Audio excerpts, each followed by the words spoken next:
Good evening and welcome to NovaraLIVE. Coming up tonight, the war on Iran continues to expand. We ask the question that all the right-wing press is asking, are the Brits cowards? We'll look at the role of AI tool Claude in the war on Iran. And a US Marine veteran is dragged out of a Senate committee hearing for refusing to go to war for Israel. I'm Stephen Methven, and tonight I'm joined in the studio by Dalia Gebrial. Dalia, how are you? How's this week been for you? I mean, I had a little time away last week, and the minute I landed back in London, it's like every muscle in my body tightened up. And then I saw the news and I thought, I need to talk to Stephen about this. Well, and here we are talking about it right now, and as we've been talking about it all week. Now, if you'd like to support our work, you can sign up at novaramedia.com/support. And do, as always, make sure to let us know your comments in the YouTube chat. Now, for those of you who don't know, we have several newsletters that go out every week. But every Monday and Friday, Ash and I break down the news with you in our newsletter, The Cortado. Ash is usually at the helm on Fridays, but tomorrow our very own Harriet Williamson will be writing it. We know the news cycle is outrageously, spectacularly hectic right now, and we've been putting out a lot of content. Signing up is truly the best way to get extra reporting and analysis, plus a roundup of everything we've published during the week, delivered straight into your inbox. You can sign up by heading to novara.media/The Cortado, and I recommend. The US-Israel war on Iran is only 6 days old, and already it's spread across the Middle East, with at least 11 countries having so far been hit by drones and missiles.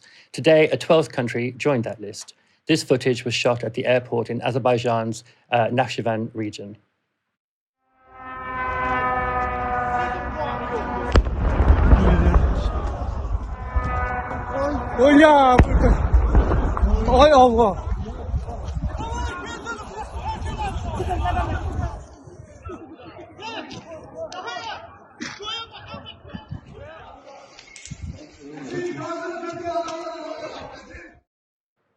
Now, that appears to have been just one of two strikes in the area, with the second one near a school.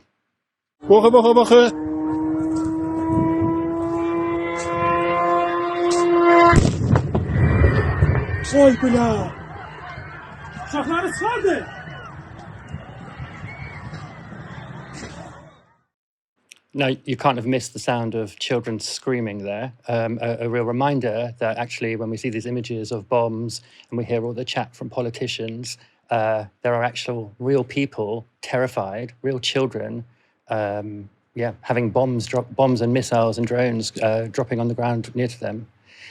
Azerbaijan has accused Iran of being the source of the strike, saying the drone you could hear there was Iranian. Iran has denied this, with the country's deputy foreign minister saying this. The Islamic Republic of Iran has not targeted the Republic of Azerbaijan. We do not target our neighboring countries. I mean, that's not quite true. Iran has admitted to airstrikes on several Gulf states, though it says it was targeting US bases and assets in the region. Other facilities, like a state oil company refinery in Saudi Arabia, have also been struck, though Iran hasn't claimed responsibility for those. Now, Methven isn't in Azerbaijan proper. It's actually the world's largest exclave, being completely surrounded by Armenia, Turkey, and Iran. And it's around 350 miles away from Azerbaijan's capital, Baku.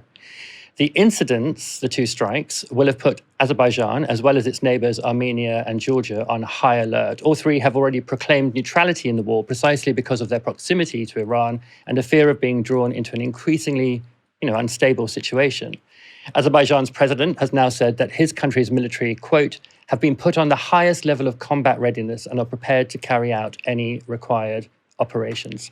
Dalia, it just seems to, be moving like a virus through the region, one country after another being struck either by, we don't know who by. I mean, we're assuming in the Azerbaijan case it's Iranian drones because that's what they've said. Iran hasn't claimed responsibility.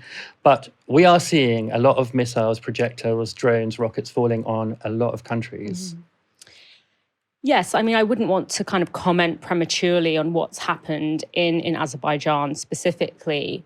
But it is clear, and I think it was always predictable, that this kind of regional spillover was an inevitability of Iran being attacked. Unlike for the US and Israel, this is very much existential for the Iranian regime, and it is going to pull on every lever it has. And this is a war game that it has been planning for a long time. And it's clear that the strategy is not just to target, I mean, it appears that the strategy is not just to target the kind of US and British military bases that are peppered around the region, but also to target any kind of strategic allies. So you mentioned the Gulf there. You know, this is a place that is, in terms of resources, in terms of financial infrastructure, very much embedded with Britain and the US and the West.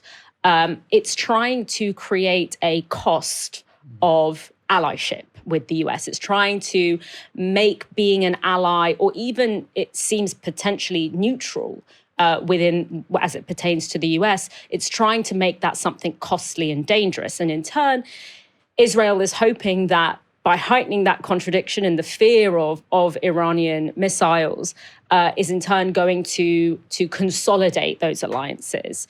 And so this is kind of the game that both sides are playing. And this is also the kind of chaos that imperialism thrives in. You know, you can't put the toothpaste back in the tube at this point. And, you know, a lot of the British press and the Western press has been saying, you know, why are we repeating the mistakes of Iraq? You know, why we saw what happened in Iraq, you know, 1 million killed, and, you know, chaos in the region. And of course, you know, the war in Iraq was a mistake for ordinary people in Iraq and in the region. It created the, you know, as well as costing the lives of people that it cost, it ushered in, you know, things like ISIS and these very destabilizing despotic forces. But from the elite perspective, it wasn't really a mistake. You know, the Iraqi oil is de facto governed by the US. You know, it is run by a company that is headquartered by the New York Federal Reserve. It has enabled the US and the West more broadly, as well as, you know, other interests like China, to have a stake and to be able to have access to Iraqi resources. Yes, people died, but they did get what they wanted. So from their perspective, this is not a repeat of a mistake. It is a repeat of a type of engineered chaos that capital, that imperialism is actually very effective at marshalling for their own interests. But again, the cost for the people there and the cost for the whole world, in fact, is very grave, especially because they could see from Iraq that no one went to jail, no one was held accountable. So it is a repeat of the same pattern, which achieved in many ways its strategic goals. Yeah. I mean, there is another cost that's easily raised here as well, which is that, you know, for many of these countries, peace is relatively fragile. So, for example, in Bahrain, we've already seen the beginnings of what look like sort of rebellions or, you know, at least protests, which, you know, the Gulf states don't like. Azerbaijan, similarly. You know, the additional cost of this kind of the US-Israel war against an enemy that, you know, nobody, I think, well, there are some, but I would say none of us like the Iranian government at all. We're not interested in the Ayatollahs, but there is still, you know, in terms of the goals of this war, nothing has been clearly defined, which doesn't suggest that it's going to be chaos afterwards, and not just chaos there, but chaos that will spread as a result, just as it did in Iraq, as you say. Yeah, and I mean, well, the thing with chaos is that when you have this kind of you know, when for example the ISIS emerged, it becomes again this pretext for endless war. The whole point of the war on terror was that it was an endless war. It doesn't have defined strategic goals that can be reached. It is about securing an ongoing presence. And the problem with that, when you are someone who's interested in actual democracy and, you know, actual freedom, you cannot have that in a state of constant war, in a state of constant occupation. So what ultimately gets strangled here is the possibility of a Middle Eastern region that is actually governed and sovereign by the people who live there. That's the thing that becomes impossible the more you entrench warfare and occupation and dictatorship in these regions. Yeah, Western powers often use the story of state building when they're doing this kind of intervention, and actually all they ever do is state breaking. State building is a completely different way, a different kind of practice that requires investment, diplomacy, and so on. Now, if those were Iranian drones in Nakhchivan, even if the hits were accidental, it's not clear what they were doing all the way up there in the sort of far northwest of Iran. But the part of Iran that Nakhchivan borders is also near to where the Iranian Kurdish population is most concentrated, a group that has found itself in the spotlight over the last few days. The areas marked here in red show the 4 provinces of Iran where Kurdish populations are most concentrated: Western Azerbaijan, Kurdistan province, Kermanshah, and Ilam. Sanandaj, the capital of the Kurdistan province, is also the second largest Kurdish city in the country. Now, it's that Kurdish border region, along with Iraq's Kurdistan region just west of it, that's in the news. That's after media began reporting on the possible involvement of Iranian Kurds, as well as Kurds from Iraqi Kurdistan, in the Iranian war. This was CNN's Clarissa Ward reporting from Erbil, the capital of Iraq's semi-autonomous Kurdistan region. We spent some time this evening with a senior Iranian Kurdish politician here in Iraqi Kurdistan, who basically told us that the expectation among Kurdish Iranian opposition forces is that they will be going into Western Iran as part of some kind of a ground operation over the course or at some point during the next few days, that they will have support from the U.S. and from Israel, though he would not be drawn as to what exactly that support will look like. He also told us that President Trump himself had called the leader of the KDPI, which is one of these Iranian Kurdish opposition parties, today, and that they had what he characterized, as a positive conversation, though again, he did not give any details, and he said that we should be prepared for some surprises potentially tomorrow. Again, not giving details, but this is all coming at the same time as our colleagues Natasha Bertrand, Elena Trine, and Zachary Cohen are learning that the CIA has been working to arm Iranian Kurdish opposition forces with the goal of fomenting civil unrest in Iran. And they spoke to a number of different officials who characterized it in different ways. Some talked about sort of basically trying to pin down Iranian forces to create buffer zones where ordinary Iranians who are unarmed would have more freedom to go out on the streets and protest. Certainly our source that we spoke to said that the focus is very much on establishing control of a sort of semi-autonomous Kurdish run area of Iran, sort of like what you see here in Iraqi Kurdistan. So there were 2 claims there. One, that Iraqi Kurdish forces will move into Western Iran as part of a ground operation of some kind. And 2, that the CIA has been arming Kurdish groups in Iran's Kurdish provinces for a while now. Now, officials in Erbil in Iraq say that the city has come under drone and rocket attack for 5 consecutive days amid the ongoing US-Israel war on Iran. They say the strikes have repeatedly targeted areas near the city's airport and the US consulate where US forces are stationed. And they say that those are Iranian strikes. Meanwhile, in Western Iran, intense waves of airstrikes have hit dozens of military positions, frontier posts, and police stations along northern parts of Iran's border with Iraq. And this was Sanandaj, that second largest Kurdish city, in the early hours of this morning.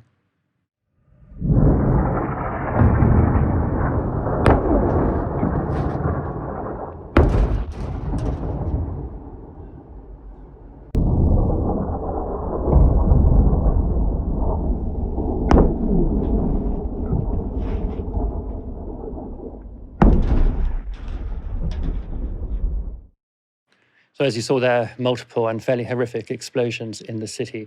Now that looks like what could be preparation by the US and Israel for a new front in their war. And the Israelis have been quite open about their activities in the region, with a spokesperson for the military saying they've been, quote, heavily operating in Western Iran to degrade Iranian capabilities there and to open up a way to Tehran and create freedom of operations there. Kari Pawazi is a member of the Leadership Council of the Democratic Party of Iranian Kurdistan, the PDKI, one of several Iranian Kurdish political groups. Sky News spoke to him in a town along the Iran-Iraq border. Obviously, a lot has happened in the last few days. there is a sense that the Kurds may get involved in Iran. Is that you're planning that now? For many years, for decades, this regime has attacked us, killed our people, and carried out acts of genocide against us.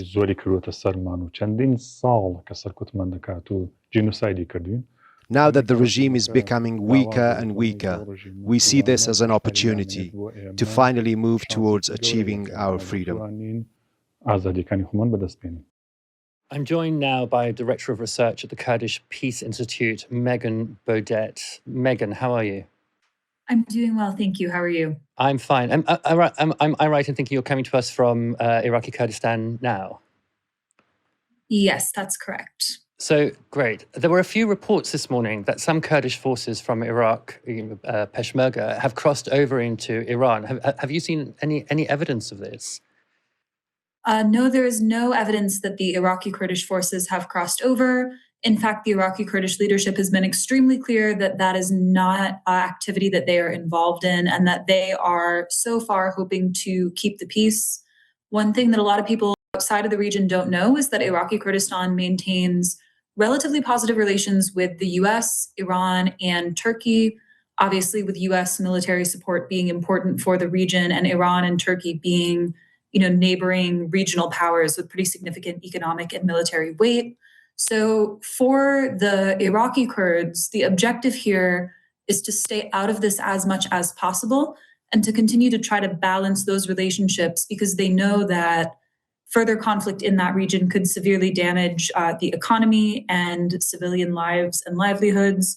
We've already seen cuts to electricity here. People I'm talking to are buying up, extra non-perishable goods. They're worried about what's going to be available in stores. There's a real fear of not so much conflict, but an economic impact. So instability is a real concern. And certainly the Iraqi Kurdish leadership are not going to be sending forces to engage in this conflict anytime soon.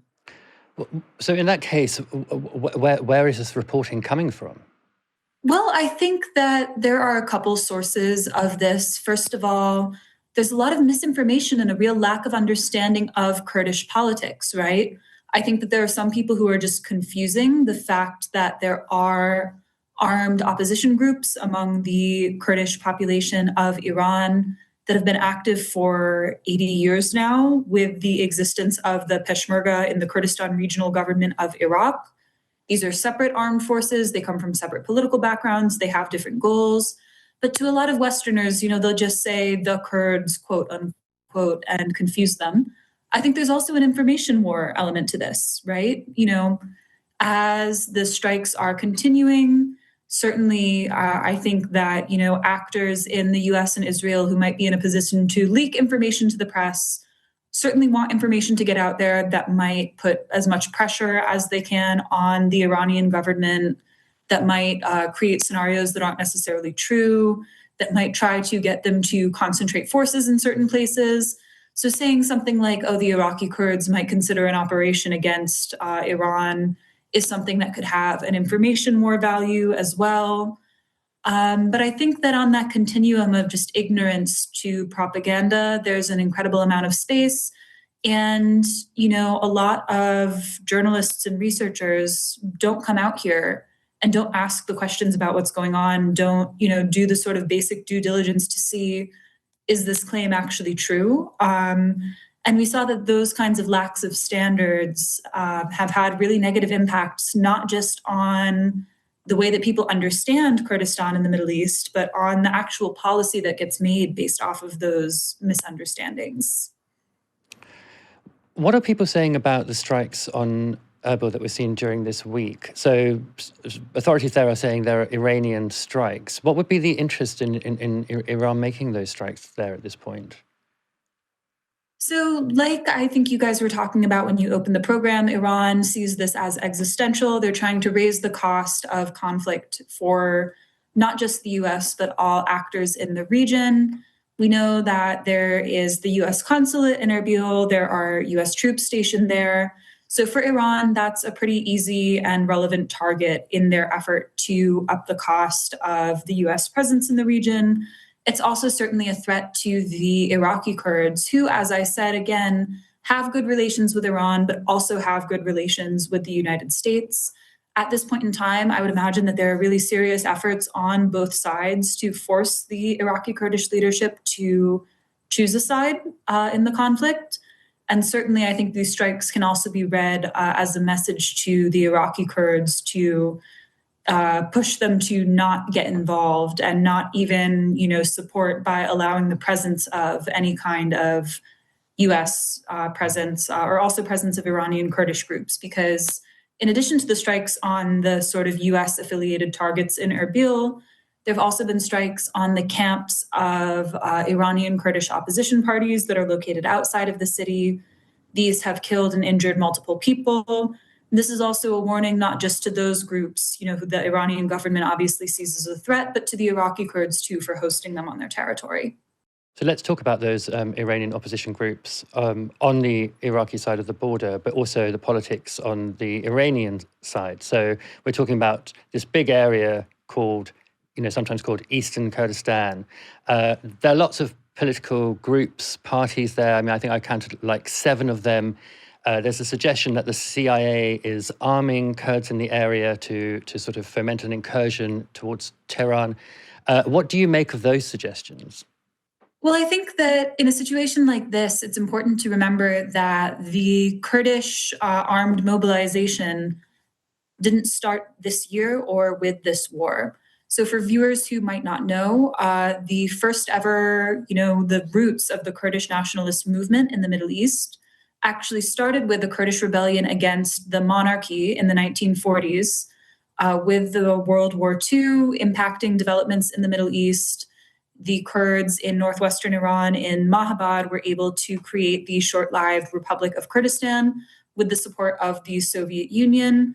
But by the end of 1946, after the Republic had existed for slightly less than a year, the Soviets were forced to withdraw. The Iranian regime was able to recapture those areas, and the leadership of the Republic was either forced into exile or executed.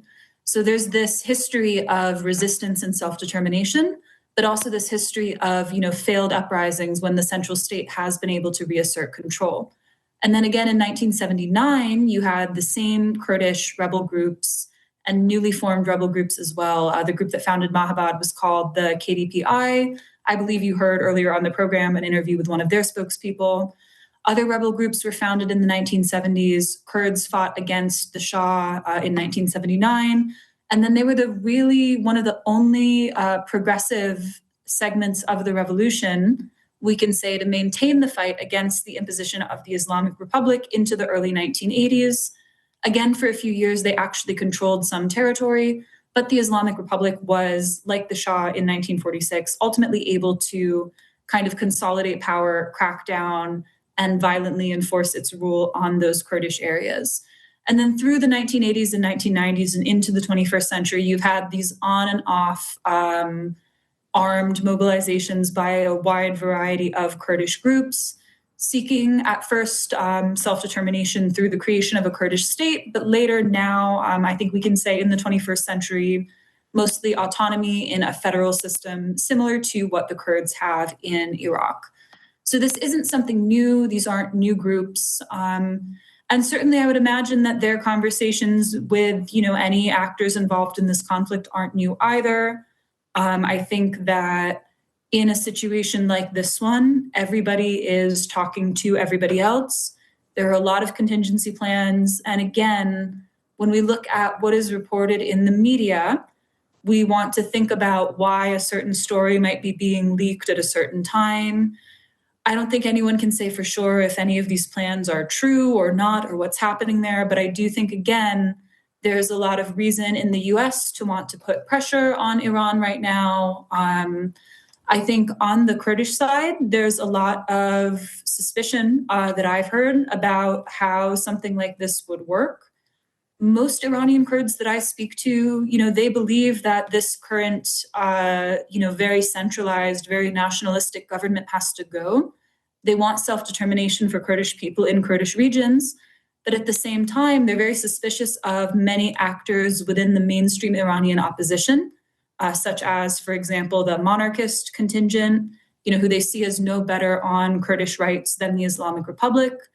They're suspicious of a scenario like we saw in Venezuela, where the Trump administration was able to make a deal with another faction of the existing state, and political conditions and the structure of the state itself didn't really change. So they can project a scenario where the Americans cut a deal with someone in the existing state structure, which in the Iranian context would mean that conditions don't improve for Kurds.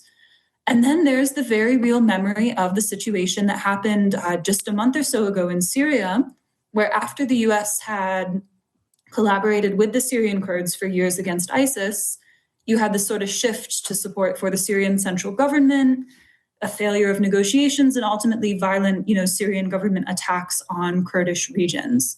So I would imagine that given that history, this is not something that Kurdish groups would be rushing into without a lot of thought about, political guarantees, which is not something we're hearing about, and without a real hard material assessment that conditions on the ground were such that an insurgency could stand a chance of succeeding. You talked about state building and state breaking, and here I think what the Kurdish parties would want to do in any scenario where they were to engage militarily and politically in some kind of action, they don't want to simply cause chaos or disorder or anything, that certain foreign actors might want. They want to secure the interests and safety of the Kurdish community in the areas where Kurds live, right? They want to be able to defend those territories, and they want to be able to govern them and to provide people with a better life than they have under the state that exists. That's obviously very difficult to do in a wartime context. But again, from the 1940s through the late 70s into the early 80s, it's something that they have done before. So this is a long-term historical issue. I'm not exactly sure if we can say anything for certain about what the US might be planning. Again, there's a lot of reasons to distrust a lot of these reports. But I think at the end of the day, the Kurdish parties are well aware of history and are being very pragmatic about how they're handling this. Meghan, Bodette, thank you very much for joining us. That was a very informative interview. Thank you. Thank you for having me. Outside of Iran, some in the Iranian diaspora community are backing Reza Pahlavi, son of the last Shah, who was ousted by the Islamic Revolution in 1979. Today, Iranian state TV was hacked, allowing Pahlavi to broadcast this message. By participating in large marches, demonstrate and express what the people of Iran want. A heavy burden of destiny rests upon the shoulders of us all, and we, together, will walk this path until final victory. Long live Iran. Now that clip ends there with a graphic that says kind of idiomatically, if you're not here, no one will be able to fill your place. Kind of a cheesy kind of video there. And also, it's not clear that like in this moment, this is the figure that people who are being like carpet bombed want to hear from, but who knows? Last night, one of his supporters appeared on Newsnight. Whether you feel hopeful about the future of Iran and the 93 million people who live there. When the strikes happened, actually, I was asleep. So when I woke up, I checked the Instagram and I saw the last messages and last stories of the people in Iran. And they were saying that if I get killed in this war, it's not either Israel or US, it's the Islamic Republic, which is true. Because we need to look at the bigger picture here. Why the war is happening in the first place. This is because Islamic Republic wrote down the Iran in a way that we are here and what's happening is what we are seeing right now. We are hopeful, yes, but we have one person that when I was on the street, people were shouting for his name, who is Reza Pahlavi. And he's got a whole plan of what's going to happen in the first 11 days and one month. And he's, of course, the son of the former Shah. He's not backed by everybody, and we've certainly spoken in the past to Iranians here who certainly don't back him, a lot of them. And I'm sure you're saying you do and people do, but there's a lot up for grabs, there's a lot to play for, and it's a very, very serious situation. But we believe it's a better choice than a reform. Pioneer? Absolutely. Now, look, I think we're not very likely to see a new Shah in Iran. There's not a lot of evidence that even anti-regime Iranians within the country want that. I mean, you do hear, sometimes recordings of people shouting the Shah's name, but often what you really hear are anti-regime calls. And there are also competing dissident groups abroad with their own ambitions for the country. But for all the groups outside the country, the possibility of a new government structure seems to be drifting further and further away. From the US, a war that was supposed to be over quickly, then became 4 weeks. Last night, US Secretary of War Pete Hegseth upgraded that to 8 weeks. And the spokespeople for the Islamic government don't sound especially broken. This was Iranian professor Mohammad Morandi on Channel 4 News last night. What percentage of Iran's missile stocks remain? The vast majority. Because after last year's war, it was estimated that Iran had used up around 40% of its missiles. Are you saying that was replenished in the last few months? Those numbers were always fake. Those numbers are provided by the Israeli regime to the media in order to convince foolish Americans that war against Iran is simple. This war was supposed to end in a day or two. The 12-day war was supposed to bring Iran down like a house of cards. That failed, this failed, and now the United States will have to pay the price. And if the United States escalates, that will mean that the most sensitive region in the world, the Persian Gulf, where a quarter of the world's energy comes from, everything could be destroyed. And if that happens, it doesn't even matter if the Strait of Hormuz is open or closed, because there will be no oil or gas, and there will be no tankers. For Iran, this is a fight for survival. For the United States, this is a war of choice, a choice that has been imposed upon the American people by the Epstein class. We will expel the United States from our homeland, and we'll make sure that the United States never again thinks about aggression against our country. And we will not allow the Israeli regime to behave with impunity and to continue genocide against the Palestinian people. Now, throughout that interview, Morandi kept referring to the Epstein class, the Epstein coalition, like whatever you think of the government of Iran, that is some pretty good branding. Dalia, it's interesting, isn't it? He's there saying, they've got loads and loads of weapons left. The US has been saying that actually they may be running short on their side in the region. Is this a case of, attacking someone in their domestic territory when you're far away from your own territory actually puts you at a pretty major disadvantage?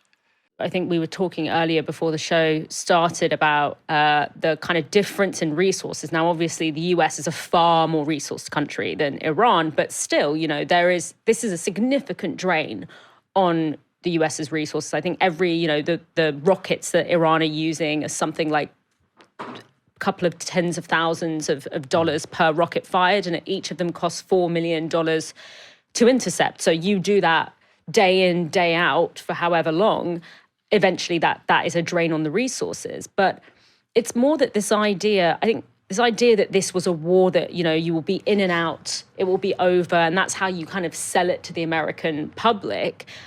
I'm surprised to hear that the American public would buy that after Afghanistan, after Iraq. The truth is that the US does not want democracy and sovereignty in Iran. The US wants indirect occupation of Iran's resources and of its strategic location. And people do not live under the thumb forever. And so in order to maintain that, you have to maintain an ongoing militarized presence, because you are enforcing an unnatural condition and an unnatural environment on a people who have shown before that they will overthrow governments that they don't want. The reason that the Shah is not in power anymore is because he was overthrown, and that was not that long ago. And so the idea that this is, I don't know if Trump believed it, but would be very surprised if anyone in their right mind would believe that this was as was mentioned earlier, a simple war in and out in a couple of weeks. I mean, we are talking about not only destabilizing a region which we know does not, as I said, the toothpaste doesn't go back in the tube easily, but we're also dealing with a country that has been preparing for this for a very, very long time. Yeah, I mean, there's also, the economic costs of the war, the political costs of it at home for Trump, right? This is a president who, despite promises, hasn't managed to get anywhere near getting the cost of living crisis in the States under control. America has been allegedly... And also, I mean, one of his big promises was no more foreign wars. And no more wars. So he's more wars in the Middle East. He's done the opposite on both, and he's spending, allegedly, I read, something like $1 billion a day on this war. Whereas Iran is flying out these Shahed. I mean, they've got lots of weapons. They're using lots of different kinds of weapons, but a big part of it is these Shahed drones, which cost back between $20,000 and $30,000 to make, and they can make loads of them in a day.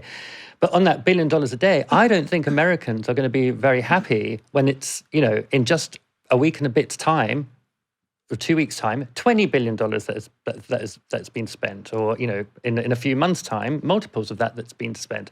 I mean, that's not what he promised to do as a president, right? And when people are looking at their groceries going up, oil prices going up, everything going up because of inflation involved with the war, it's not going to be a good look for him. Yeah, and it's interesting, a lot of people are saying that the reason that Trump has started this war is to distract from the Epstein files. I think that's quite a reductive kind of view. I think, the deep state has been trying to go after Iran for a long time. I don't think he even needs to distract from the Epstein files, because what pressure could anyone place on him to do anything about it? But I actually think it's interesting that both are happening at the same time, because they are two of the most concrete, not the most concrete, but like two quite concrete promises that held together the MAGA coalition, was going after, paedophile billionaire elite class, with all of its, of all the ways that was kind of turned out to be grounded in reality and also grounded in conspiracy theory. And also no more foreign wars, being against the neoconservatives, being against the Republican establishment. Trump was a huge part of his, the way in which he was able to run an insurgent campaign within the Republican Party was to say, and to revamp the party. Because we have to remember, after Obama won in 2008, there was a real panic in the Republican Party that, demographic change and cultural shifts meant that the Republicans would never win again. And Trump, sort of brought life back into that party by bringing in people on the basis of going after, billionaire elite, pedophile elites, and no more wars in the Middle East, no more neoconservatism, going against the Republican establishment. And so I think those two things happening at the same time, can the MAGA coalition survive that? Who knows? Does Trump care? Is he planning on cancelling the midterms anyway? Who knows? Yeah, they didn't want George Bush Jr., but they've got him anyway, it seems. The war on Iran has also spread to Lebanon, where Israel has amassed ground troops at the border, with tanks and troops now in South Lebanon. Israel has also been bombing Beirut, and today up to 700,000 people have begun leaving the southern suburbs of the city after Israel ordered them to evacuate or face airstrikes, creating massive surges in traffic and gridlock in some parts. Dalia, just quickly, Lebanon has really taken the brunt, I mean, not the brunt, but taken a lot of the flack over the last 3 years of wars generated by Israel. They must be exhausted. I mean, Lebanon is an unbelievably resilient country. Its people have, we talk about PTSD not really being a framework in this region because there's nothing post about it. It's a kind of constant kind of trauma. And, one thing about the Lebanese is they believe in life, and they believe in living through this kind of conflict and trauma, but it is on a scale that feels as if it is becoming kind of quite unimaginable. I cannot imagine what it must be like to be in Beirut right now. Yeah. Where do 1 million people go? I mean, we asked that same question in Gaza. They go into camps, they go into tents, they die. That is what happens when you create these kinds of conditions. And with Iran on the kind of back foot now, it's very difficult to see kind of how this is going to be pushed through without even more escalation in places like Beirut and, other parts of the region that have relied on where sectors of the political class have relied on Iranian support to kind of keep going. British Prime Minister Keir Starmer has given a press conference defending his position on Britain's involvement in the US and Israel's war on Iran. While the region has been plunged into chaos, my focus is providing calm, level-headed leadership in the national interest.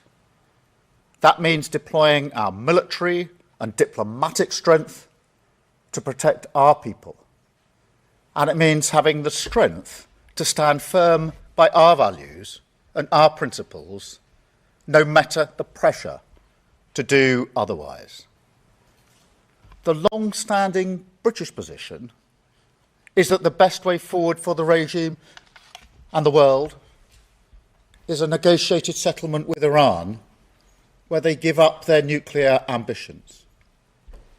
Now, that's why I took the decision that the UK would not join the initial strikes on Iran by the US and Israel.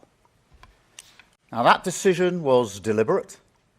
It was in the national interest, and I stand by it. Now, Starmer has come under a fairly huge amount of pressure from right-wing parties as well as the right-wing media over his refusal to get Britain involved in, and let's all say this together, America and Israel's illegal assault on Iran at the beginning.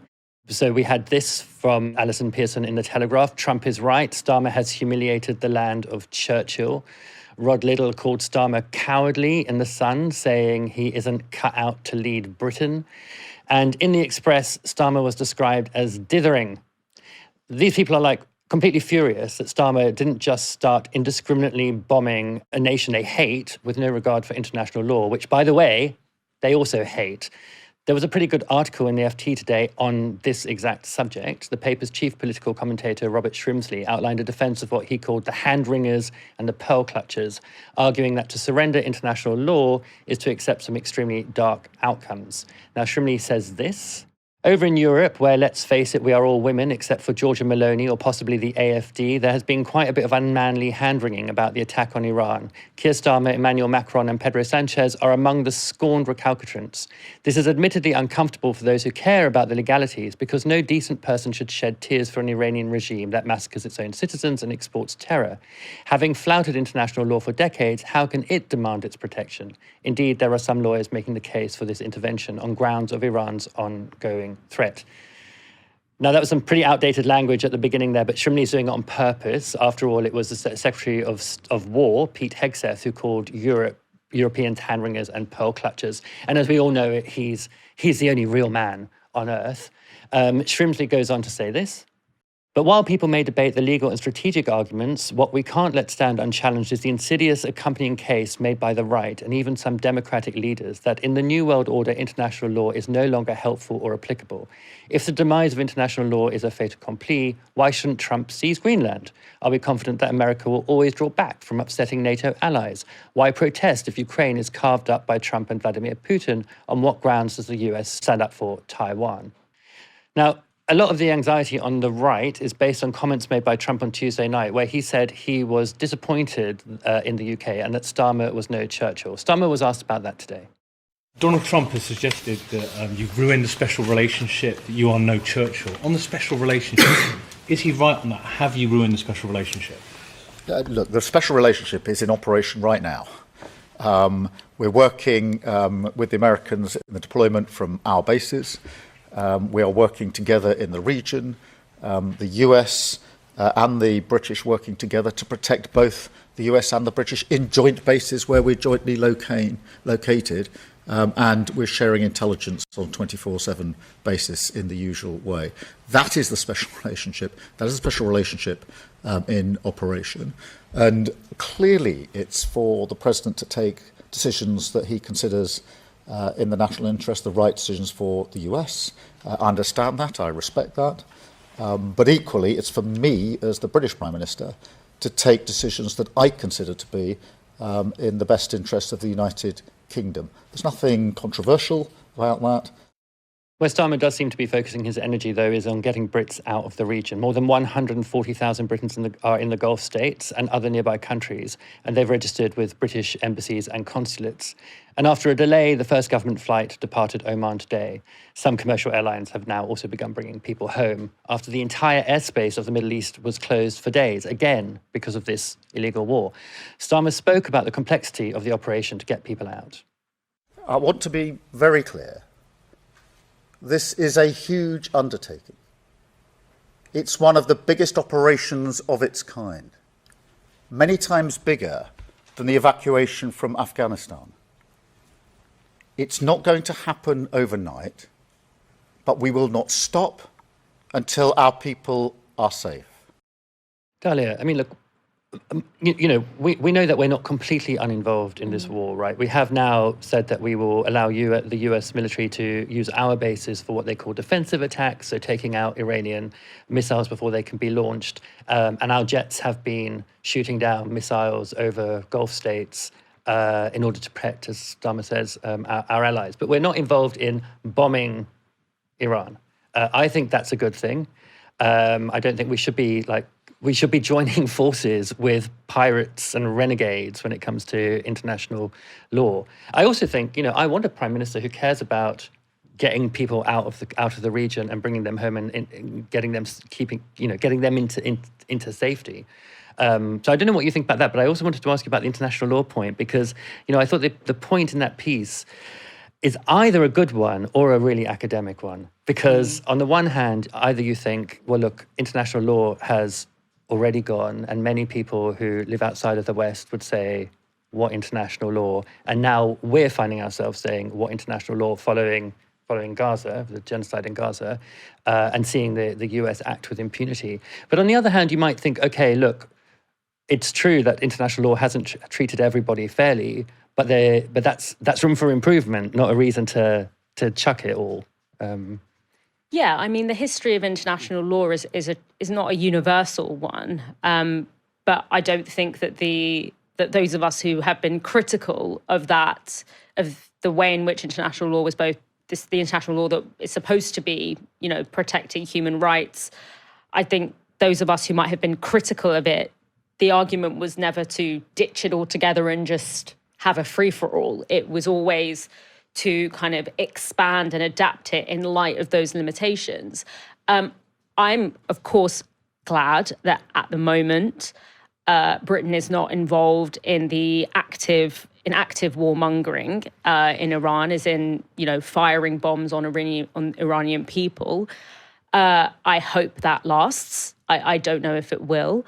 But I also do think that we sometimes have to be a little bit careful about how we kind of frame the way in which, particularly since the Iraq War, Britain has operated in the region. There's often this narrative that kind of Britain is this poodle of the US and Israel. And, if there was no US and Israel, Britain would be this, pacifist, passive country that, would mind its own business, when obviously, the entire blueprint of the colonization, the Western colonization of the Middle East is British. It is deeply, deeply British. And after the World War II, we see Britain continuing to fight occupational wars in Yemen, in Oman, in Egypt.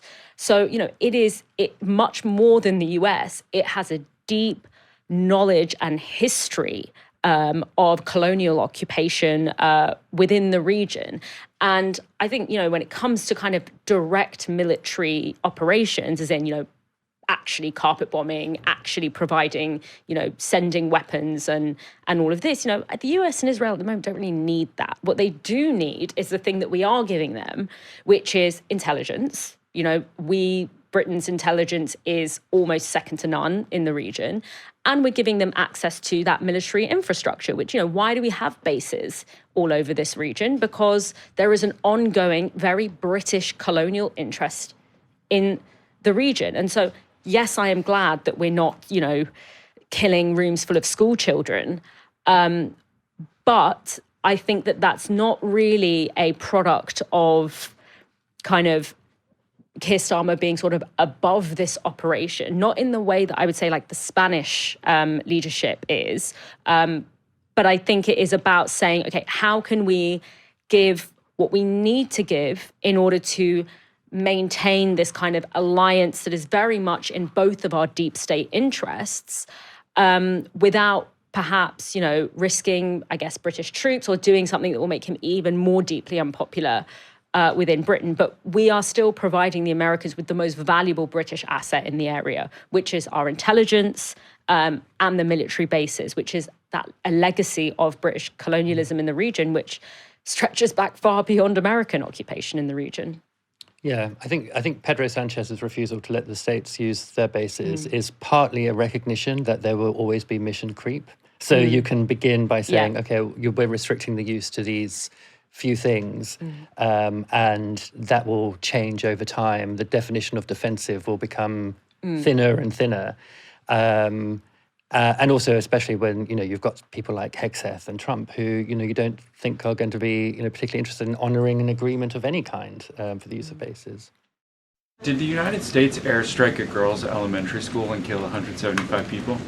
Not that we know of, Sean, and the Department of War is investigating this matter, and I would just tell you very strongly, the United States of America does not target civilians, unlike the rogue Iranian regime that targets civilians, that kills children, that has killed thousands of their own people in the past several weeks, and uses propaganda quite effectively, and unfortunately many people in this room have fallen for that propaganda. So I would caution you from pointing the finger at the United States of America when it comes to targeting civilians, because that's not something that these armed forces do. So obviously what we're talking about there is the 28th of February at the start of the school week in Iran, when a missile strike killed at least 165 Iranian schoolgirls in Minab, with almost all of them aged between 7 and 12 years old. A spokesperson for both the US Department of Defense and the Israeli military said they were unaware that a school had been hit. The school sits close to the Saeed al-Shahada military complex, which is a key IRGC naval base. Whether this was a targeting error, faulty intelligence, or something else is still being investigated. I mean, none of them are reasonable explanations for killing 165 children at all. What we do know, however, is that the target list was generated in part by artificial intelligence. Recently, Anthropic's AI tool Claude was declared a threat to national security by the Pentagon after the company refused to allow the military unfettered use of it in certain operations. At the time, Dalia Amode, the company's CEO, said this about the use of AI in war. It doesn't show the judgment that a human soldier would show, friendly fire or shooting a civilian or just the wrong kind of thing. We don't want to sell something that we don't think is reliable, and we don't want to sell something that could get our own people killed or that could get innocent people killed. War Secretary Pete Hegseth hit back by posting this on X.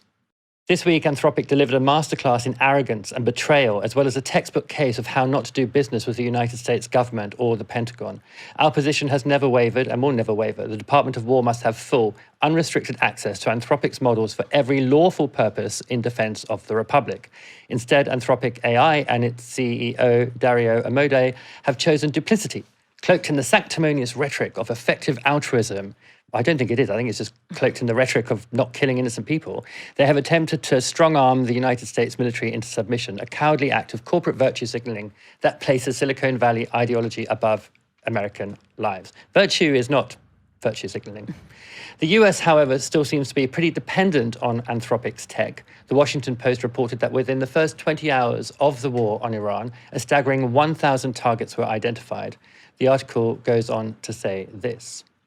As planning for a potential strike in Iran was underway, Methven, powered by Claude, suggested hundreds of targets, issued precise location coordinates, and prioritized those targets according to importance, said two of the people.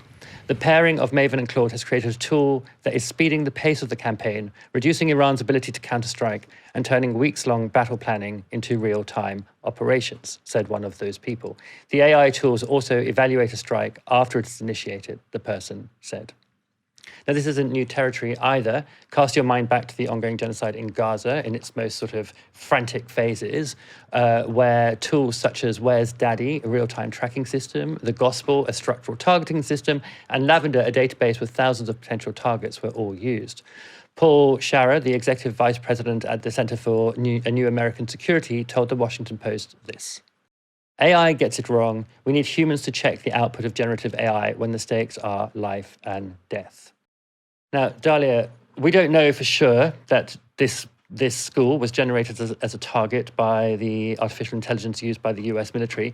I do think we know that there was previously a base there about 10 years ago that was then moved and the school built. I think that's part of the history of this building that I've read, which means that, you may have a model that is using outdated information, or has it sort of gathered that up and put it into its targeting practices. I mean, it's a broader question, just like, do you find the use of AI in war? The one argument is that, okay, actually, there's always going to be wars, and the use of AI means that targeting will be better. There'll be fewer civilians killed. The other is the one that was made there, which is that, well, actually, there's no kind of moral check or sort of even conscience style check, any kind of hesitation on the parts of computers to just sort of do what they've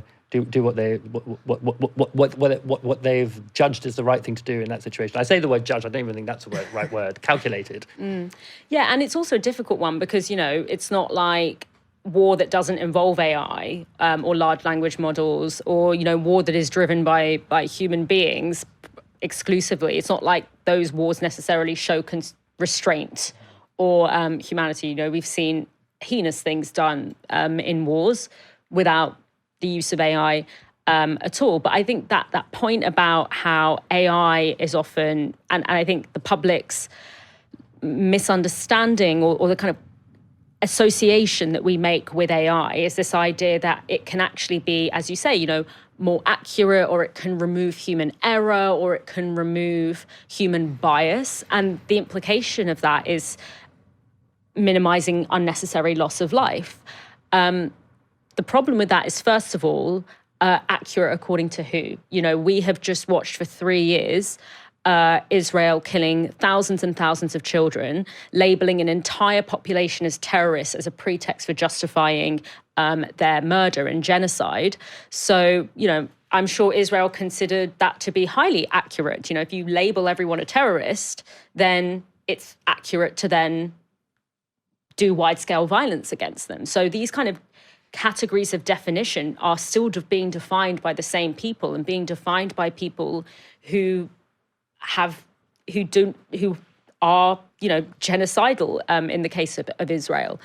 But also, when we look at how this has been deployed in, for example, policing, the use of predictive algorithms, the use of AI in policing, again, it was introduced as this way of correcting human bias. It was actually introduced as quite a progressive measure. But what you actually end up seeing is, because of the reliance on historical data, you end up seeing an acceleration and intensification of existing logics that then get deployed with even less window for accountability. Because, first of all, if an algorithm breaks the law, who do you hold accountable? And secondly, the way these large language models work is that the data is drawn from such a wide range of things, and it is processed so quickly that the logics that it takes becomes actually opaque and imperceptible to any human. So if this algorithm or this AI makes a decision, it becomes very difficult to understand, what it drew on to make that calculation. And so this is where the risks lie. The risks lie in the obfuscation and the further evasion of accountability, and the intensification of existing logics, which are genocidal and devalue and cheapen human life. And I also want to make the point, there's a couple more sort of points that I want to make, which is, firstly, I think this is a perfect example of how, data privacy and resistance against tech authoritarianism is actually a really important part of keeping us safe. We often think of these things as being against one another, that you either have privacy or you have safety. But when we are talking about these companies, like OpenAI or Claude, that are being deployed wholesale into every fabric of human life, including intimate relationships, and then we are talking about there being bleed, like information bleed between that and the military and the police and the state, that is something that makes us so unbelievably unsafe. Because if you think that the deployment of these technologies in these ways happening in a land far away are not going to boomerang back here, you haven't been paying attention for like the past 400 years of how things work. So I think that's also a really important point to make when it comes to the struggle for data sovereignty and the struggle for data privacy. Like, it's really important when we're talking about these huge corporate monopolies that are able to access a granularity and scale of data about us and the way that we live our lives that is literally unimaginable. Yeah, one of the ways in which that Where's Daddy software worked in Gaza, which was that it had a lot of information about people's phone numbers, but also their habits of movement, how many people were in the house. So there's all this data that's being gathered on civilians. The families of fighters, if they even were fighters who were attacked, are still civilians, right? Gathering all this data on them, and then a human being set the threshold of how many of them could be killed in the house with that person when they arrived back home.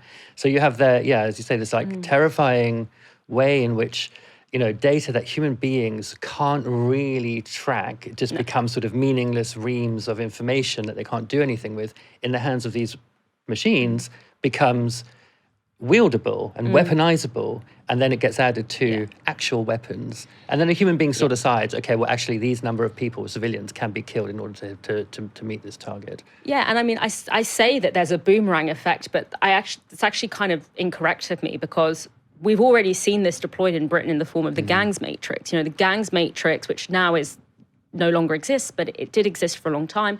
It was this use of predictive data analytics to mark certain young people as being likely to be in a gang or join a gang. And there are, people who signed, 16, 17-year-olds who signed up for college, and turned up on their first day and then were told, oh no, you've been flagged by the gangs matrix, you can't enroll in college.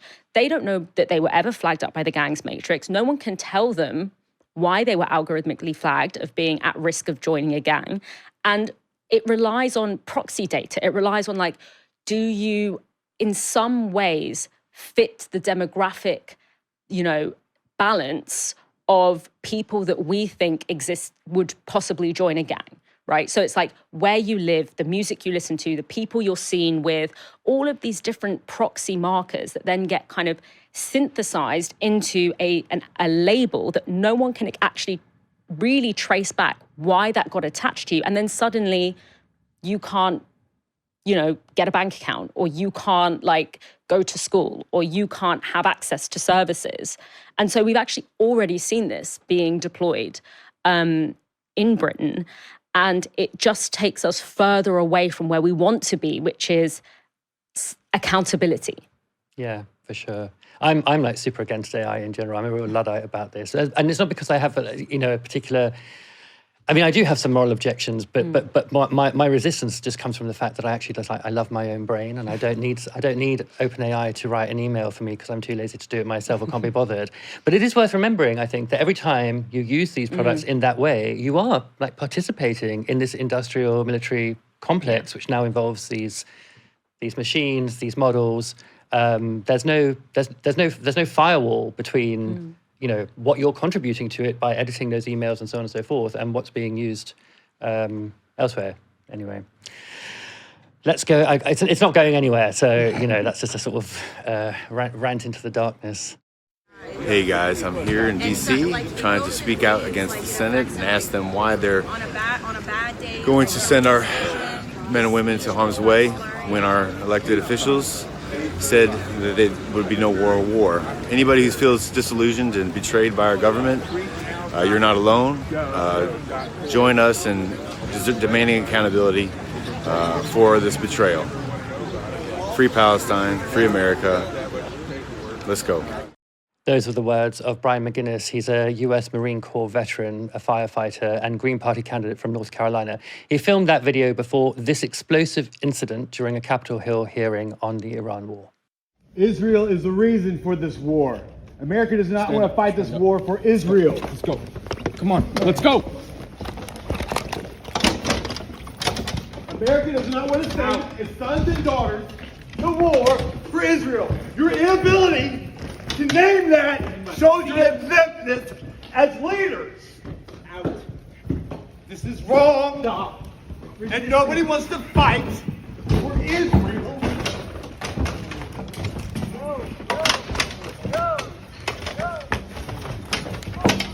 A reminder to all our Commandant, please stand up as a Marine and stand up for America.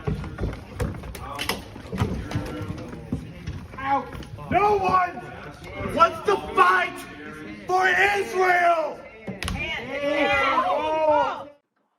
That crack you just heard was the sound of Brian McGuinness's arm breaking as US Capitol Police dragged him from the room. And the man in the blue suit who threw his weight behind the officers before McGuinness's arm snapped is Republican Senator Tim Sheehy.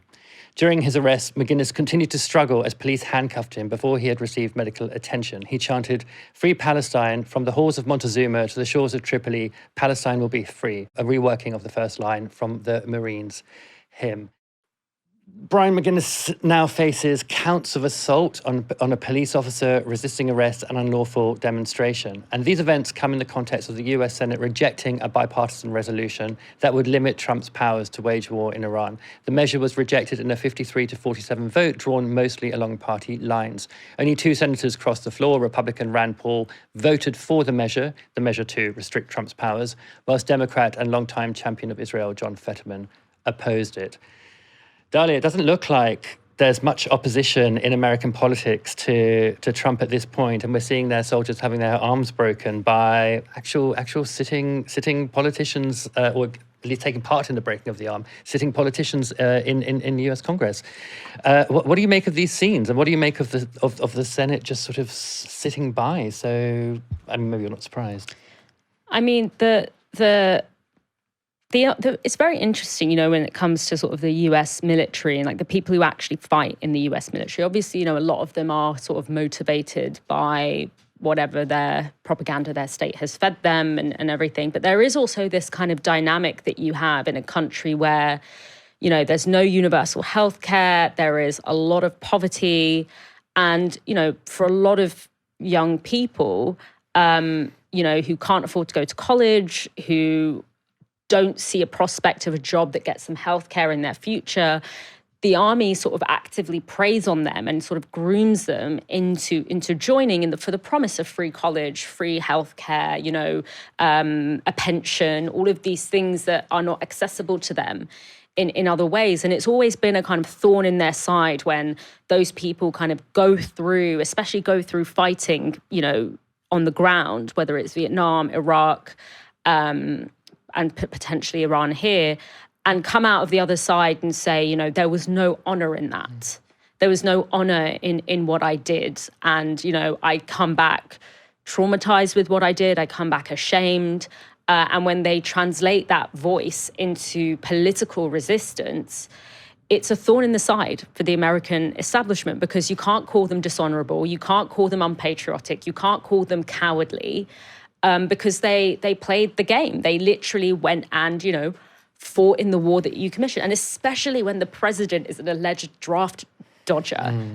Trump allegedly faked an injury to get out of Vietnam. I mean, it's a real kind of throttle in the seamlessness of American patriotism, which is obviously, very fetishistic around the military and very glorifying of the military.